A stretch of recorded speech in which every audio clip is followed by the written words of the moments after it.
Bueno, buenas tardes. Vamos a hablar brevemente sobre la patología pulmonar del neonato y sus manifestaciones en radiología convencional. Es un tema del que hablaremos enseguida, pero antes me parece importante resaltar un poquito la embriología, la técnica y la radiografía normal en el neonato. Entonces, los neonatos están en el periodo embrionario. Desde la cuarta semana empieza a formarse el árbol bronquial.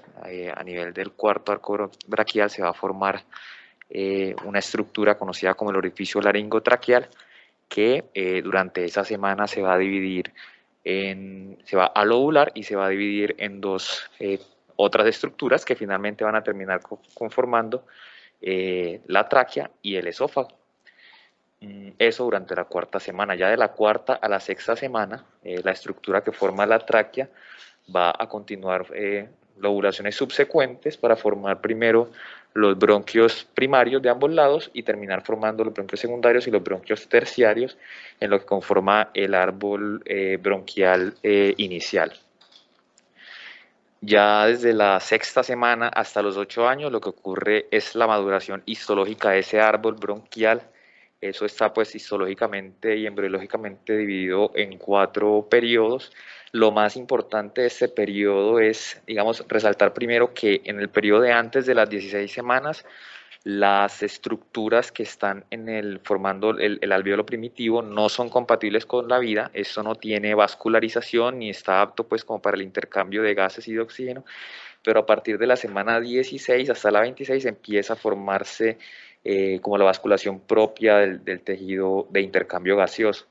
En este punto aún no cuentan con neumocitos y por lo tanto no pueden producir factor surfactante. A partir de la semana 26 inicia la producción, inicia la producción de factor surfactante y la maduración alveolar, la cual no va a terminar sino hasta los 8 años de edad. Es decir, que los neonatos tienen un sistema respiratorio que aún no está del todo madurado. Lo grande de esto es primero que antes de las 16 semanas los cambios o la evolución que ha tenido el alvéolo del sistema respiratorio no es compatible con la vida, y segundo que entre la 16 y la 26 semana sí se es compatible con la vida, pero no hay producción de factor surfactante. Entonces eso adquiere relevancia también durante el periodo embriológico, que el líquido amniótico pues que está en el vientre materno es necesario para la expansión pulmonar preparto. Sin ese líquido amniótico, pues los alvéolos estarían colapsados al momento del nacimiento y sería difícil su retracción. Ese líquido amniótico es eliminado durante el nacimiento en las primeras respiraciones por la nariz y por la boca, o es absorbido por los capilares y por los vasos linfáticos.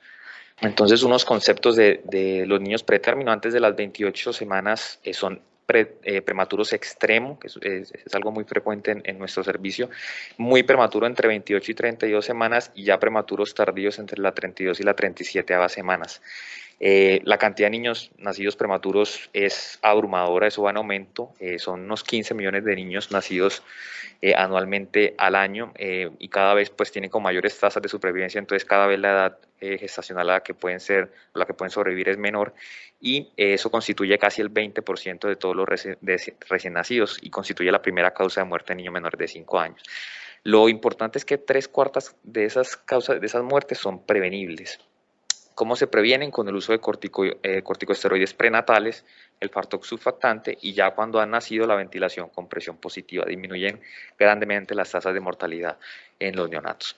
Bueno, ahora sí, hablando como de la radiología, siempre en todas las personas y sobre todo en los niños hay que tener en cuenta el principio de ALARA, que significa por sus siglas en inglés as low as reasonably achievable, que es la menor cantidad de energía de radiación que sea razonable usar en un paciente. Esa es la que se debe usar siempre, la menor cantidad. Es decir, que en los neonatos por lo general vamos a contar solo con una proyección, no solamente por las limitaciones técnicas que ofrece un neonato en una unidad de UCI neonatal, sino porque pues con una proyección usualmente es suficiente para tratar de hacer un abordaje. La lateral solamente si hay dudas muy puntuales, muy específicas, se puede poner al neonato de lado, se puede hacer una proyección a través de la mesa o de la cama. Y pues teniendo en cuenta siempre que en UCI neonatal es difícil la toma de rayos X por el tamaño, porque los niños están con catéteres, tienen dificultad respiratoria, tienen periodos de inspiración cortos y demás. Y por lo tanto van a tener pues una magnificación inherente del mediastino y ausencia de gravedad sobre la vasculatura y los fluidos por estar acostados. En cuanto a la técnica, hay que verificar si está rotado fuera de centro, pues eso ya lo vamos a ver más adelante, pero eso es importante porque casi todas las radiografías en neonatos están o rotadas o fuera de centro, rotada haciendo referencia al movimiento que tiene el neonato sobre su propio eje y fuera de centro haciendo referencia a la ubicación del centro del tubo de rayos X y la orientación que tienen los rayos sobre el neonato que se va a estudiar.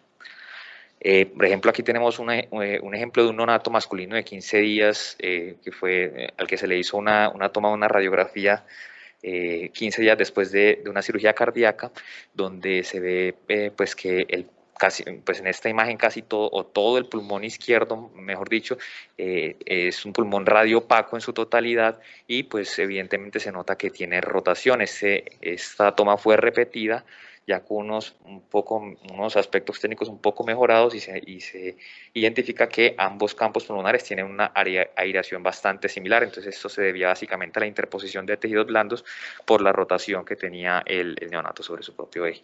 Era esta radiopacidad de este lado y esta radiolucidez de ese lado, básicamente se solucionaron al ubicar mejor al paciente. Y para verificar que una radiografía neonatal o de cualquier persona está bien tomada, lo que hay que hacer es ubicar el borde medial de ambas clavículas, ubicar la apófisis espinosa de las vértebras y mirar que sean equidistantes la distancia entre cada uno de los bordes de las clavículas y la apófisis transversa. Si tienen diferencia en esa longitud o en esa distancia, pues probablemente va a ser por un fenómeno de rotación, siendo la rotación hacia el lado que tiene la distancia más corta. La Sociedad Europea de Radiología tiene una guía grande sobre cómo tomar radiografías en neonatos y básicamente se resumen en 7 puntos. Se debería intentar en una inspiración, obviamente eso es muy difícil porque los neonatos no obedecen órdenes, pero las demás cosas sí se pueden controlar. No debe haber rotación ni inclinación, debe ir idealmente desde la tráquea hasta T12 o L1. Debe verse un patrón vascular en 2/3 de los pulmones, debe verse la tráquea y los bronquios principales, debe verse obviamente el diafragma y los ángulos costofrénicos y se debe ver parte del pulmón retrocardíaco, el mediastino, la columna y las estructuras paraespinales. Ellos no recomiendan hacer lo que se conoce como el babygrama, que es una toma de todo el neonato en una sola radiografía, aunque en algunos casos, pues, también teniendo en cuenta lo del principio de Lara es necesaria, esta recomendación ellos no la siguen. En cuanto al tórax neonatal normal, hay unos cambios fisiológicos al nacimiento y es que los pulmones pues nacen llenos de fluido, de líquido amniótico, pero ellos se van a llenar de aire rápidamente a través del llanto y la respiración. Inician rápidamente el intercambio gaseoso para que pues, el neonato pueda respirar. Pero el tracto gastrointestinal dura hasta 24 o 48 horas en lograr ese intercambio total. Entonces esto es importante, pues al momento de ver una radiografía, ver la edad que tiene nacido el neonato y mirar si el tracto gastrointestinal ya ha tenido como esa modificación en su contenido. Y también durante las primeras horas de vida se cierra el ductus arterioso. Y las epífisis humerales que tienen una maduración más o menos del 80% en los pacientes que son nacidos a término. En cuanto al pulmón, se dice que la inspiración adecuada en un neonato pues se define como la posibilidad de ver hasta el 6º arco anterior o hasta el 8º arco posterior. Y eso debe lograrse en las primeras 24 horas. Un neonato inicialmente no va a tener inspiraciones adecuadas, es normal que se encuentren placas pobremente inspiradas, pero después de las 24 horas en teoría se deberían encontrar más frecuentemente. Y ese periodo de 24 horas puede retrasarse si el paciente tiene depresión respiratoria o está sedado. Aquí vemos pues una placa, un neonato adecuadamente inspirado. Lo otro es el índice cardiotorácico normal, que pues en adultos estamos acostumbrados a decir que está hasta 0,5, 0,55, depende de donde uno lea. En neonatos eso va hasta 0,6 y pues hay diferentes formas como de medirlo, pero la que recomiendan en la mayoría de artículos es tomar el diámetro más amplio del corazón a cada lado. O sea, en este caso coinciden pues como la línea en ambos lados, pero en algunos casos uno podría trazar una línea desde la mitad hasta el lado más amplio del lado izquierdo, y si pues esa línea no corresponde con el lado más amplio del lado derecho, se puede trazar a otro nivel. Y eso pues dividirlo entre la amplitud del tórax, y eso debe ser normal más o menos hasta 0.6, pero como ya hemos visto, eso se ve frecuentemente alterado por la técnica, la posición y demás. Los pliegues cutáneos en los neonatos es común verlos, no se debe confundir eso con un neumotórax, obviamente. Se identifica la línea radiolúcida y pues hay que evaluar las marcas vasculares y los demás signos de neumotórax en caso de que haya sospecha. El timo pues es bastante frecuente también en neonatos. Hay que tener en cuenta para identificar lo que es un órgano suave que no empuja otras estructuras ni comprime tampoco el parénquima pulmonar ni el resto de estructuras mediastinales, que es semitransparentoso, permite visualizar las estructuras que están detrás de él. El tamaño es evidentemente muy variable, y algunos de los signos que se han propuesto para su identificación es lo que se conoce como el signo de la ola, que es esta ondulación que hace de este lado del mediastino, o el signo de la vela, que es esta estructura como triangular que simula una vela de un barco. El timo normalmente es prominente hasta los 4 o 5 años, y de ahí en adelante debería involucionar. Ese signo de la vela no debe confundirse con atelectasias, y que es lo que estamos viendo acá, es una estructura más densa, más grande, y que tiene una configuración clásicamente pues descrita como más triangular, con la base hacia la pleura. El problema de la enfermedad pulmonar en los niños, en los neonatos, es que es casi que un problema de salud pública. Muchos de los neonatos prematuros la tienen, y los rayos X se convierten en los neonatos en el estudio de imagen más solicitado. Ahora sí, abordando como la parte de patología pulmonar neonatal, hay una gran cantidad de patologías que pueden afectar a los neonatos. Uno lo que puede hacer inicialmente para hacer un abordaje mucho más sencillo y enfocado es caracterizar las 4 patologías más frecuentes, que van a ser la deficiencia del factor surfactante, la taquipnea transitoria del neonato, la aspiración de meconio y la neumonía. Y para enfocarlo en imágenes, uno debe, mejor dicho, hacerse 2 preguntas. La primera es la gestacional, si el neonato es prematuro o es a término, y la segunda es la distribución de esas anormalidades, si son simétricas o asimétricas. Y teniendo respuesta a esas 2 preguntas, uno divide muy fácilmente los síndromes imaginológicos en estas cuatro cuadrantes. Entonces, si un paciente es pretérmino y tiene alteraciones u opacidades simétricas bilaterales, probablemente, digamos por probabilidad epidemiológica, vamos a estar ante un síndrome de dificultad respiratoria neonatal. Si es pretérmino y es asimétrico, probablemente estemos ante una neumonía. Si es término y simétrico, probablemente taquipnea transitoria, y si es término y asimétrico, probablemente aspiración de meconio. Obviamente ahí entran otros diagnósticos diferenciales que hemos de tener en cuenta, pero en el contexto de un paciente con requerimiento de oxígeno, dificultad respiratoria y opacidades opacidades pulmonares en la imaginología, tenemos que tener en cuenta estas 4 patologías por frecuencia. Entonces, el primero, el síndrome de dificultad respiratoria. Como decíamos, es un paciente que tiene un compromiso simétrico y que ha nacido pretérmino. También se conoce en la literatura como membrana hialina o deficiencia surfactante. Es todo lo mismo. Hace referencia a la no producción del factor surfactante, que es una lipoproteína producida por los neumocitos en el pulmón, que permite la expansión del alveolo. Si eso no se produce, entonces el alveolo no va a mantenerse expandido y va a colapsar. Es mucho más frecuente en los pacientes pretérmino menos de 28 semanas o menos de 35 semanas, y se ha asociado a madres diabéticas. Lo que ocurre básicamente es que se colapsa el alveolo, se llena como el tracto respiratorio de detritos de fibrina y detritos celulares, y eso disminuye el intercambio de oxígeno y va a llevar a la dificultad respiratoria del neonato. Y lo que uno ve, pues ya habíamos dicho que es un compromiso bilateral y simétrico.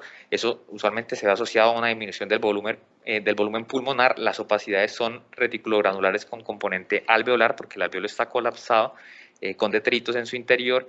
Son difusas, generalizadas, y como es alveolar, se asocia a broncograma aéreo.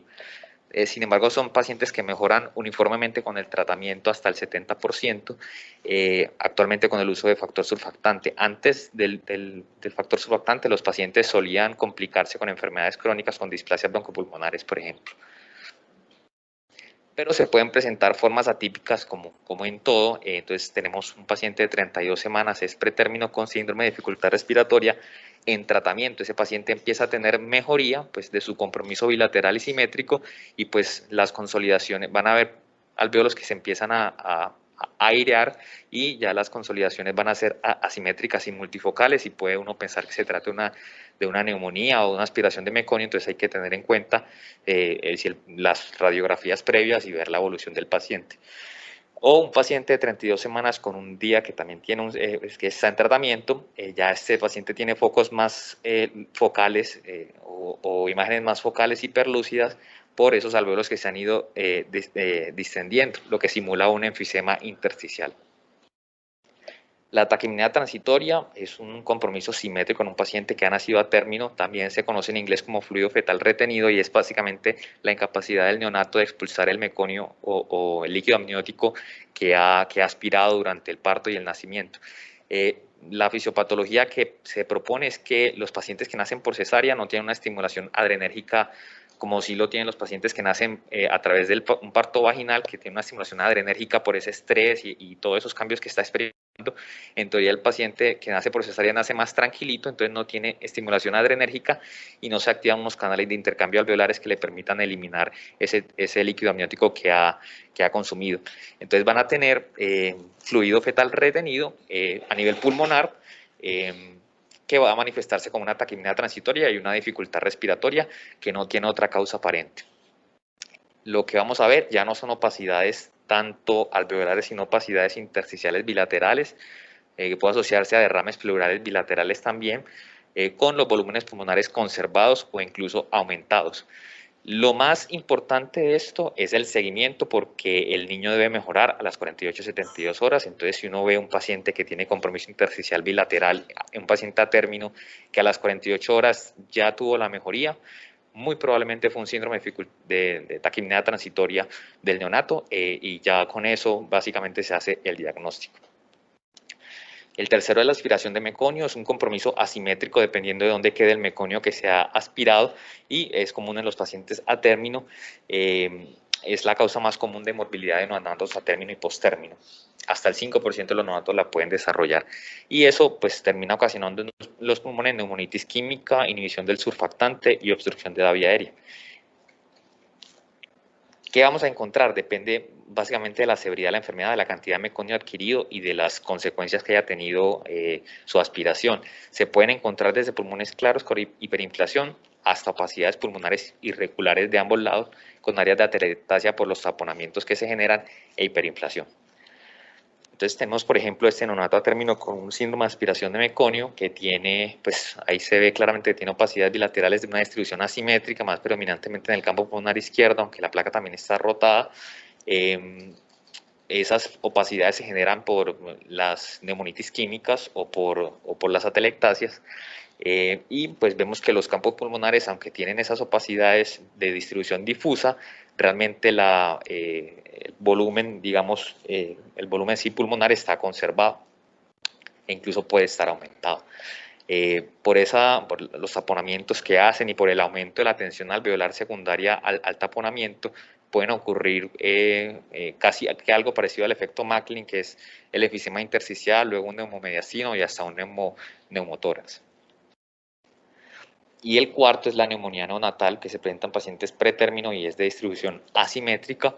Es bien inespecífica realmente. Uno lo que puede decir es que hay un compromiso focal o difuso, asimétrico, y describir pues los territorios afectados, pero el diagnóstico realmente se apoya mucho en la clínica del paciente, en la historia prenatal del paciente, si ha estado expuesto a algunos gérmenes, y pues a cómo esté respondiendo al tratamiento con oxígeno.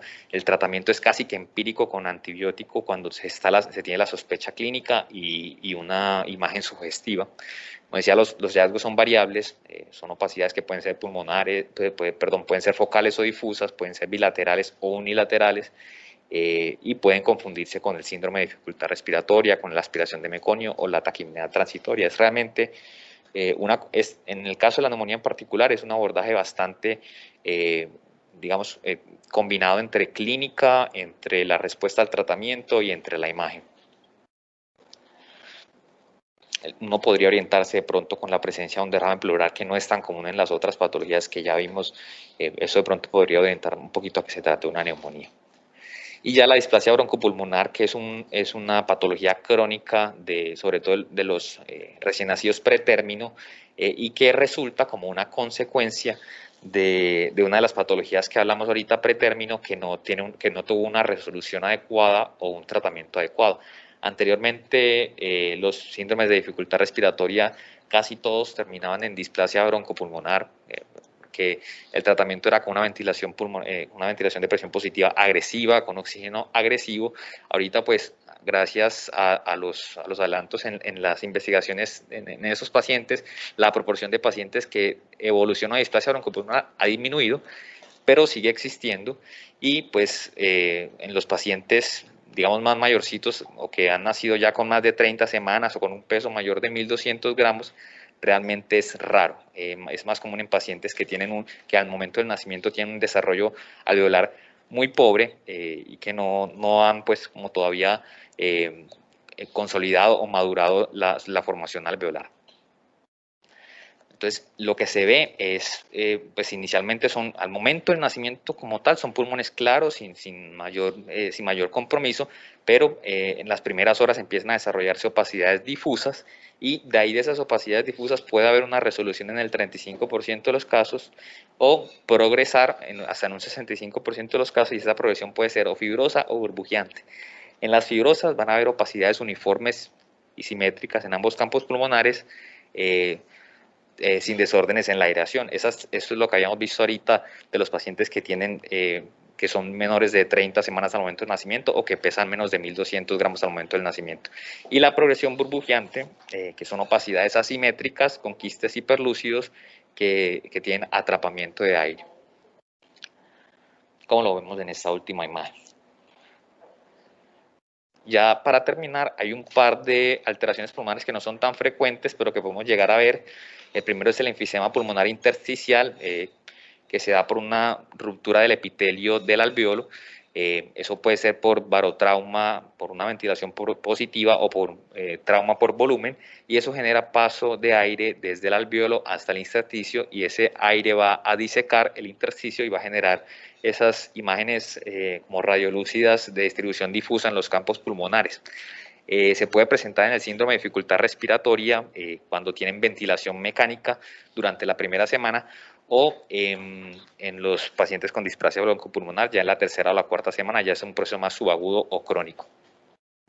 Eso puede confundirse porque como ese cambio, venía un paciente con un síndrome de dificultad respiratoria, con compromiso bilateral de ambos campos pulmonares, simétrico, bien difuso, y empieza a hacer hiperlucideces. Eso puede confundirse con que hay una respuesta al tratamiento con factor surfactante, cuando en realidad lo que está pasando es que está disecando ese intersticio. Entonces, hay como que tener en cuenta bien, tratar de observar bien si es una respuesta realmente al tratamiento o si es una complicación del tratamiento por ventilación positiva. Y la hiperexpansión lobar congénita, o enfisema lobar congénito, que es un estrechamiento, pues, congénito de un bronquio lobar que tiene un efecto válvula. Entonces eso hace que permite el paso hacia el pulmón de aire, pero no permite el paso, pues, hacia la tráquea y de regreso, pues, como al medio ambiente del aire, y eso genera, pues, la hiperexpansión de un lóbulo pulmonar, que finalmente termina generando efecto de masa, desplazando el mediastino y demás. Y el manejo de estos pacientes es quirúrgico, y lo indicado es hacer una lobectomía. Hay deficiencias congénitas del factor surfactante que se manifiestan de la misma forma en que se manifiestan en los neonatos pretérmino que no han alcanzado a generar el factor surfactante, o sea, un síndrome de dificultad respiratoria que ya vimos. Y hay linfangiectasias pulmonares congénitas que se caracterizan por la dilatación de canales linfáticos pulmonares y generan como derrames pleurales, pero con contenido linfático y graso. Eso imaginológicamente es indistinguible de un derrame pleural en una radiografía. pero si es persistente, bilateral y pues comparamos con las imágenes previas y es consistente con, mejor dicho, no ha mejorado a pesar del tratamiento, probablemente estemos ante una de estas patologías congénitas. Eso era todo, muchas gracias.